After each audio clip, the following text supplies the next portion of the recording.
All right, everybody. My next guest is a comedian, writer, and a director who's been doing stand-up for over 20 years. He's written for a bunch of TV and films and has directed 2 feature films.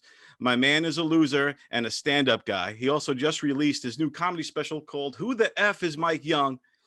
And here he is now, folks, single Mike himself, Mike Young. Mike, how you doing, man? Don, thanks for having me, bro. Yeah. It's beyond a crazy time, and I'm just happy to be having communication with another human being. I don't care if it's computer, Zoom, whatever it is, bro. I feel like I'm hugging you. Yeah, I hear you, man. The same here, dude. I mean, are you in LA or where are you now? Detroit? Right now, I'm in Detroit right now, and I live in LA, but May 5th, I got in my car and drove across the country, and I just kept going. And I went to Detroit, where my family's from. I got to my mom's house. We have a place in northern Michigan. Nice. I went zoned out, and fortunately, I got lucky, and I'm gonna do another film, and the film is actually shooting in Detroit in May. So very April cool. or May. So it all worked. I'm not going back to LA for a little while. Right. Yeah. You need a place, bro. I got a place to crash out there. You can have it. Yeah, man. I don't blame you, man, because but LA and New York are kind of similar in the way it's been being handled with the COVID and the lockdowns and the shutdowns and all of that. It seems like a lot of people fleeing these days, the cities, most big cities. Yeah, people are fleeing. And it's funny because I'm in LA for business. I never was like in love with Los Angeles anyway. Right. I'm not like a beach guy. I grew up outside Detroit. Whatever. I'm not like a sun god. I'm not a beach guy. I don't surf. I don't love sharks. You know, I'm like a city dude. So LA for me was always where I needed to just make my connections, relationships, work on my craft of comedy as much as I could while I was there. But once you start hitting the road, you go, wait a minute, I could live anywhere. You could really live anywhere, especially as a comedian. Right. Yeah. Because you're always traveling anyway. Always traveling. And now with the COVID thing, that's one of the, if you look at advantages, it's one of them was now you could basically communicate with people and do business all over the world through this. I mean, I don't know if you were using Zoom or this type of stuff prior to the COVID, but I never heard of Zoom. Yeah, man. Never heard of Zoom. I started, as soon as this thing hit, I started doing my own Zoom rooms, because I was losing it early. You know what I mean? Like when you're used to going on the road Thursday to Sunday every week for 15 years, and then it goes cold overnight, you just get locked out, done. My mind was playing tricks on me. I was starting to talk to puppets. I was throwing Facebook comedy nights. Like I had to talk, bro. I had to talk. Yeah, man. Yeah, because you're like a creative juggernaut, man. You do it all creatively. Your writing, dude, like just, watching this special, Who the F is Mike Young? It's like, the stand-up is the way you craft jokes, craftsmanship, similar to like Seinfeld style, where I feel like you really put your time into developing the joke. Married friends do not have my immune system. You can't do what I do, okay? You got kids, your kid walks in, sneezes, your whole family's a mess for a month. I make out with a stripper on a Wednesday just to clear my sinuses. I'm like a walking Z-Pack. I couldn't catch a cold if I wanted one. Couldn't catch. I do take time. I'm not one of these guys who can just be the funniest guy in the room and then just do a podcast and then I develop my stand-up off of a podcast conversation. I take writing very seriously. And I'm always at the table, just looking for the best word to craft it. And married friends, stop your vicarious living, all right? It's killing me, it's stressing me out. And I don't need your secrets. That's too many secrets. I'm not a vault. Not a vault, all right? Fuck, work on that bit. I take that, I've heard Seinfeld talk about that a lot. And I do look at him as sort of a mentor. He's not my mentor because we don't know each other that well. Right. I look at him as an example of somebody who takes the writing seriously. I mean, usually I write a bit in a couple of days. It's a long time to spend on something that means absolutely nothing. But that's what I do. That's what people want me to do. It definitely takes time. It takes time. But I am one of those strange dudes who will sit at the table and make sure this word's better than that word and cut out, you got to find a rhythm, a musicality to it. Right. I appreciate you saying that, man, because I do take it seriously. And it's like my favorite thing about it is the writing and then putting it on stage. So Everybody's got one criminal friend they grew up with. You know what I mean? You're never shocked that he became a criminal. He's that guy that would take a regular prank too far when you were a kid. You'd be like, hey man, let's throw eggs to the neighbors, then we can toilet paper the tree. We'll soap the door. He's like, hell yeah, then we'll kidnap her fat dad. nice. Yeah, that comes through, man, because like you said, the finding the right word and the right thing and all that stuff. It's the word I was looking for before was like a wordsmith, and that's kind of what I see in your stuff, and it comes through in everything you do too. Like, you know, when I was watching a stand-up guy. This is gonna be like taking candy from a baby. Nice. 200K, boys. We can see him. Sammy Lagucci. Why am I not shocked? You tell us who's running things and we cut a deal. We will provide you with a new identity and 24-hour protection. Where are you taking me? This is like the vanilla version of life. Yeah, a stand-up guy had a lot of, that's my style, man. That's my style. You know, if people are gonna dig it or they're not, but I'm trying to just have my own voice. I liked it. I thought it was really good, and I was watching it, you know, because I knew I was going to be talking to you, so I was kind of like really watching it and to see, you know, because I know you wrote it and directed it and everything. Yeah. And I think it excellent, man. I loved it. Yeah, I think it was great. We have ourselves a mafioso from the big city. His new name is Derek Hesh. Is this the hot spot in town? Why don't you get up there? Let's bring a little Deacon. All right. It's Derek. Please welcome little Derek. Wow, you two, the product of a dear enemy. And then to find out that there's, and you got to tell us this story if you can, whatever you can, that there's what inspired this movie. What inspired you to write this movie is kind of crazy. Yeah, so I can tell you. Hold on, Ma, please don't come in here right now. I love her. That's my mom. I don't want her to hear that. Yeah. So, you know, being from Detroit, you know, I'm not like. Hold on one sec. Let me shut this down. Never know when the FBI is listening. Being from Detroit, like we're talking, you're in Jersey right now. I've been around the underworld a little bit in my life. My dad was in the scrap metal business.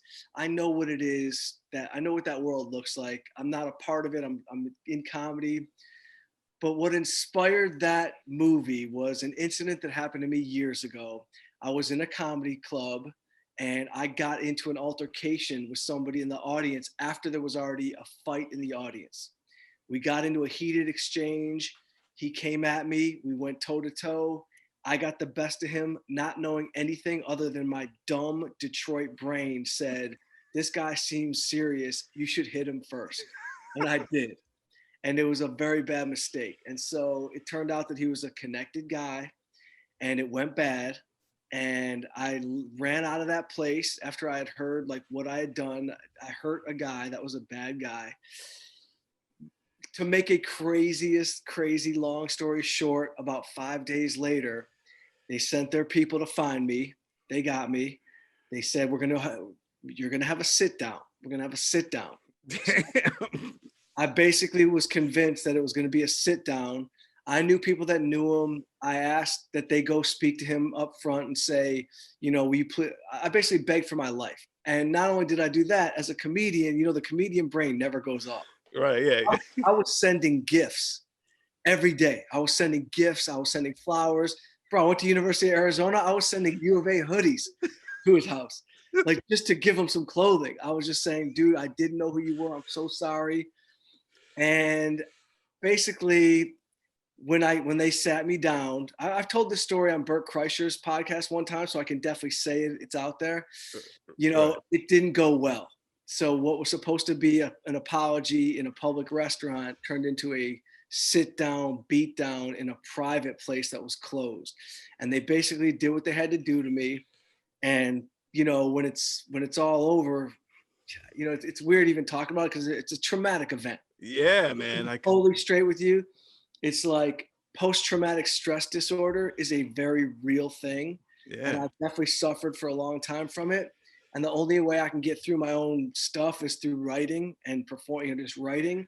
And so there was always this thought after it went down, it was so heavy that different factions in the underworld were like notified, no joke. And so I'm sitting here thinking to myself, if my people who love me go at him, it's just going to be a perpetual, terrible war. Like, it's just going to keep going. So Right. my second thought was, if I did do that, if I went the bad way and I had to go into the witness protection program, would I ever have to just not be funny anymore?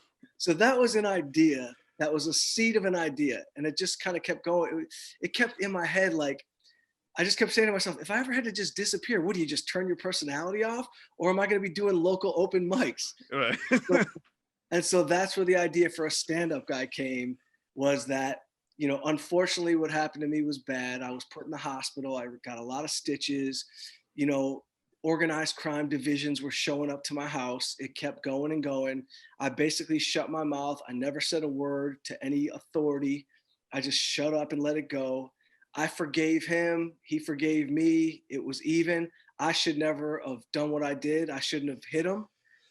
You know, when you get into something, there's 1 second where you can breathe and like step back, or you can think I'm in trouble and you attack. And I just thought maybe I was in trouble, and I made the wrong move. It was that fight or flight moment. Like you said, you're a Detroit guy, you know, and for me, I'm Long Island, not Jersey, but same thing. It's the same thing. But yeah, and so I try to put myself in that situation too. If I just got on stage, some guys heckling me, this beef erupting, energy's high, this guy's in my face, boom, you're gonna do what you got to do. That's exactly. And my thought right before I did hit him was, this dude seems like he could bite my face off. Like, he had that type of energy. Right.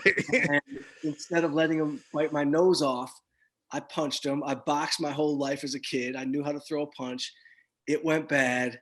They got me, and it was like, they got me really, really good. Damn. And without going into detail, I was basically put in a position where I had no choice, you know, and I decided to write a movie based on the idea that what if I went to the witness protection? And so I wrote a comedy, and I was like, let me just get this off my chest, because I'm having all kinds of post-traumatic stress disorder. I'm afraid to go into public places. I'm scared to like be in a crowded area. If any dude that looks shady is like around me for a long time, I was getting aggressive. I was like, who's this? Right, yeah. I was making calls to dangerous friends. I had like, a lot was happening. So I said, I got to write about this. And so I thought it was a really good idea. And then when the producers of that movie, they were at my premiere for My Man is a Loser, which was my first movie. Afterwards, they came to me, they said, Mike, we want to do a comedy with you.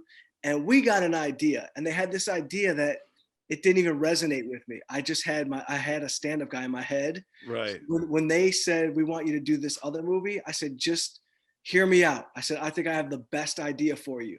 And I pitched them that idea, and that was it. They signed on to it. They let me write it and direct it. And I got to make a comedy and get a lot of stress off my chest. Mr. Hesh, you're good. Thank you so much. You really messed up. I'm dead. We gotta keep a closer eye on the Gucci. Achoo. Did you just sneeze? Yeah, it's the way I sneeze. Achoo. This song I'd like to do is called That Wasn't Me Heavy Breathing on the Other End, Leslie. Want me to sing you a little something? It's like a little something. Just rock it out. No. Something about the way she keeps me. Yeah, I mean, you end up making a great film that came from a real traumatic thing, and probably helped you cathartically kind of get through it. I don't want to dwell too much, because I don't want to bring back too many of these memories to you. But like, when you're in there, does it feel like you're in a movie? Like, did they sit you in a chair and all surround you? You're in a straight up movie, and I'm not even kidding. There's probably gonna be 3 movies that come out of this whole situation, because not only was I in a movie, and not only was everything moving in slow motion, but I was telling jokes in my head, because when I walked in, there was 2 giant dudes with guns, and they had hats and sunglasses on, and they were like in the dark, and there was like a newspaper on the table, And I remember thinking to myself, you can't read in the dark. Like, what are you doing, bro? Like, I'm thinking like this is like acting is going on in here. I'm like, and then I'm like, you're holding the gun so loosely. I'm like, I could probably grab that if I wanted.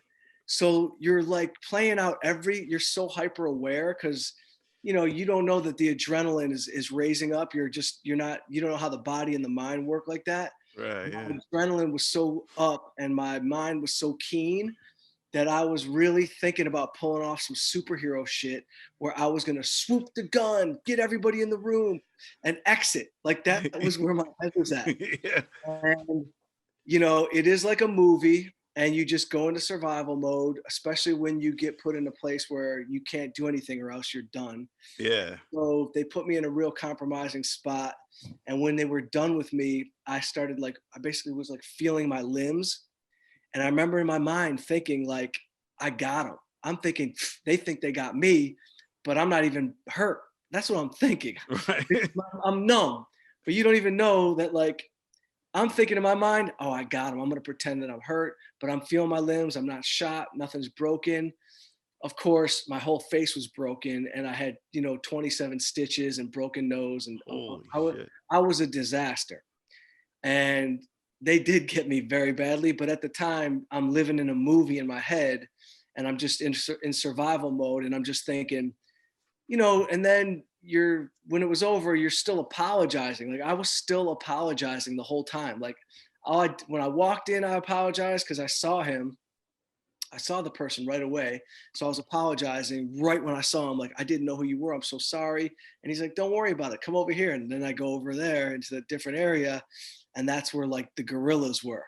Holy shit. And then, then I was thinking, I got no options. No one's close enough for me to like do any kung fu, which I don't know.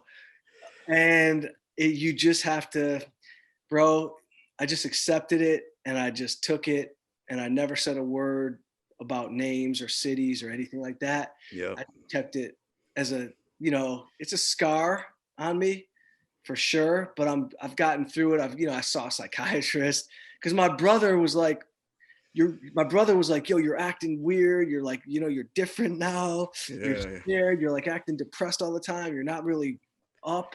And it puts a light out in you. But you know what? You got to come through things like that. Not like that.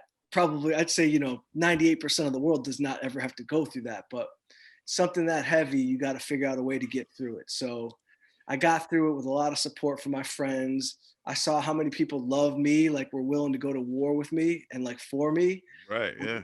And I didn't want to go that route either. And I didn't know how, the one thing I should have probably used in a stand-up guy that I didn't put in, it's almost like if Woody Allen became a crime boss, because I was getting so many people coming at me who like had seen my shows and were like, Mike, we love you. You're so funny. What can we do for you? And all of a sudden I'm like climbing the ranks of the underworld. Right. I'm like, no. I'm a Jew from Detroit who just, I was bar mitzvah. I don't want to wield this power. But thank you, everybody. Thank you all so much. I'm just going to go back to the stage and eventually get back to my life. So yeah, it was heavy, bro. And you're from Long Island, so I already know without you having to say that you already know what this is. You know what it is, and what it could be. Yeah, man, and it's real stuff. And how long did it take you to get back into stand up and get back on your feet in that regard, like as far as performing again? It took me about 5 months. I'm sorry about that sound. Someone's drilling in the basement. Oh, I don't even hear it on the. So. Okay, good. It took me about 5 months to get. First of all, it took me about 5 months to heal. I look like the Elephant Man. So, one of my friends, a very famous actor, and he got me like this stuntman cream. And he's like, put this on, bro, and your whole face is gonna go down. So I started wearing like stuntman cream, and my face was like every day was like, whoop, whoop, whoop. So 5 months it took to heal up so I could go in public like normal. And then it wasn't until about 6 months later that I went on the road, and I was actually on the road with Joe Rogan. Joe Rogan took me on the road. I was opening for him for a year. Wow. And I remember at that time, I didn't really want to share what happened, but I did tell Joe, and he was just then like getting heavy he was so in with the UFC guys. Oh yeah. And I had like 100 gorilla monsters. And we're like, we love this kind of stuff. Where is he? I basically just, threw my hands up at the whole situation, but it took about 5-6 months to go back on stage and feel comfortable. And then I never talked about it on stage other than like, I attempted a few jokes about it, but I wasn't like emotionally there yet because I know the guy and his people are still kind of around they didn't like go anywhere. Right. Yeah. I probably could put a call into him and say, listen, bro, I'm never going to say your name, but I am going to do a bit. Cause my bit was going to be like something like organized crime. I got to be honest. They're organized. Like they are very organized. Like I went in and like 8 minutes later, 18 things happened and I walked out. Like they're so efficient with their time. It's like they got a whole, I'm like, who does your schedule? So that was like where my head was at. That's a great premise from it, man. Yeah. So like there will come a time where I'll do it because we are definitely, I'm good. He knows I'm good and I know he's good. And like, there's nothing, they tried to get me so many times. Like I was visited by the authorities many, many times because they were looking to get these guys. They were just looking to get them. They tried to use me to get them. I just never flipped. I never did it. I never said it. And I Smart. Yeah. I think you did the right thing. I think you did everything correctly. Even, find a positive in there and put your creative energy into it. And you ended up making, a great movie. They got you through it. And then, it's traumatic, man. Yo, bro, I had to buy books. Like I was buying books like 7 Spiritual Laws of Success, The Art of Forgiveness. Like I had to like forgive in my head so many times because you go back and forth with stuff like that. You're like, you want revenge. And I know people who grew up crazier than me. And these people too, they would not have forgived. They would not be doing the same thing I did. They would have gone into a full scale war and it would have just been negativity on negativity. And I just knew that I made a mistake myself by engaging and I could forgive. So I have to live like that, bro. Otherwise, my life just got exponentially better after it, Yeah, man. Yeah, because did you already have the first movie under your belt by this point, or no? This happened, and a year later, I sold a TV show to ABC. I got my first movie. Wrote and directed My Man Is a Loser. Right off that came a stand-up guy, and it's Kevin Connolly, who from Entourage, and he's Long Island guy. Yeah, he's from Patchogue, right nearby where I am. Yeah, Connolly's a good friend. He directed the narrative part of my stand-up. And so he always says to me, he's like, yo, Young, there's just certain moments in your life that are just pivotal and they're just game changer moments. And that was a game changer moment for you. And it did. It put me on a different path. And, luckily I've been fortunate enough to make movies and do stand-up, for, a year after that, I've been nonstop. And it's an interesting thing because I started in stand-up, but when you do a movie, it takes a year out of your life where you're not doing stand-up. Even when you tell yourself like you're going to get on stage, I didn't have the energy to get on stage. So it kind of like stepped my stand-up for a sec, where all my boys were still going, like I was on tour with Sebastian, Saget, big names. I was like on a nice trajectory with stand-up. And then the movies, they take your energy, and rightfully so, because you got to dedicate your energy to them. But I did not have the energy to go on stage after like being on set. I said I would, but I didn't. Yeah, it's got to be tough to juggle that. Yeah, because with the movie, how involved are you in post? Are you there in the editing room too? Yeah, editing. So I had 6 weeks of post. So I'm in the room every day. Like my editor will do an assembly. He gets like his 2 weeks. And then he'll say, okay, come on in and look at the movie. And then I'll look at the movie with him. And I'll have 4 weeks after that to sit with him and just, fine tune the editing to my liking. And then the producers, the money guys, they can always go, okay, Mike, now you're out. Right. Yeah. And that happens too. And every director will tell you that no matter how, except for Scorsese, who has final cut, maybe a couple guys. Right. But it's, you know, you just do your best. You deliver the movie, and you hope that the guys that paid for it are just as happy as you are. And sometimes they are, and then sometimes they want to change things. And that's happened in, you know, both my movies. Things get changed, and you know, that's just that. You got to just accept your role and do. My whole mentality is like, kill it and just say at the end, okay, you told them that this is what you love, and if they want to change it, go ahead. But you did your best, and you moved on, because otherwise I hold on to things. You know what I mean? Right. Yeah. I'm so nuts that like, if you try to change a word that I wrote that I think is like my word, Right. Yeah. we got to have an hour battle over a word, and that's not healthy. So I'm just like, I'm going to do my best, and here it is. Here's the movie, and I hope you like it. Yeah, dude, you're old as fuck. Old as fuck. I'm 39 years old and light on my feet, bro. You said you were 38. You're 43. I'm all the ages. You don't smack ass post-movement, buddy. We don't do that anymore. You smack somebody on the ass that's a friend of ours, we take your father's company. My father's dead. Yeah, so is mine. So is mine. You don't see us acting up. Sorry about your dad. He's probably looking down on you right now going, why's my kid wearing a tank top? What can you tell us about this next movie you got cooking? Can you tell us what it's about, a synopsis or anything? Or Yeah, I could give you. So obviously I'm in like the edgy world. Like I like to play in like the edgy comedy world. My next movie is called Stealing Jokes. And it's about 3 road dogs, like 3 road comics. And they go on the road and things go awry and they start robbing venues. And so it's like a crime heist. It's like a heist comedy. so it's comedians, like hacky comedians robbing the clubs. They're robbing clubs. They're not hacky comedians though. They got potential. One's like the up and comer. One is like a good guy who should have made it. And one is like a local Detroit legend. And Dude. So, yeah. And so that came from a moment. Listen, man, I've been lucky to open for some of the best. You know, I work with Saget. I've opened for Chappelle. I've opened for Attell. Like I've seen the best in the game. Yeah, man. And so I remember I was opening for Chappelle a few years ago. And I started doing the math in the room. And I started counting the heads.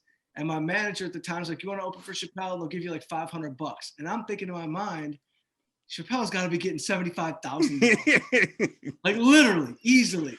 If not 100,000, I'm getting $500. So in my Detroit brain, I'm like, there's got to be a safe with at least 200,000 cash in this building. And once again, you know, that was the seed for what I thought. And it's really just it's commentary on the underdog story and the fact that comedy doesn't get appreciated the way it should be. And comedians are just always underdogs. And so it's just my commentary on like a revenge tale. Like, F you, we do God's work. You know, we don't get paid all the time for doing what we think is like an important thing in the world.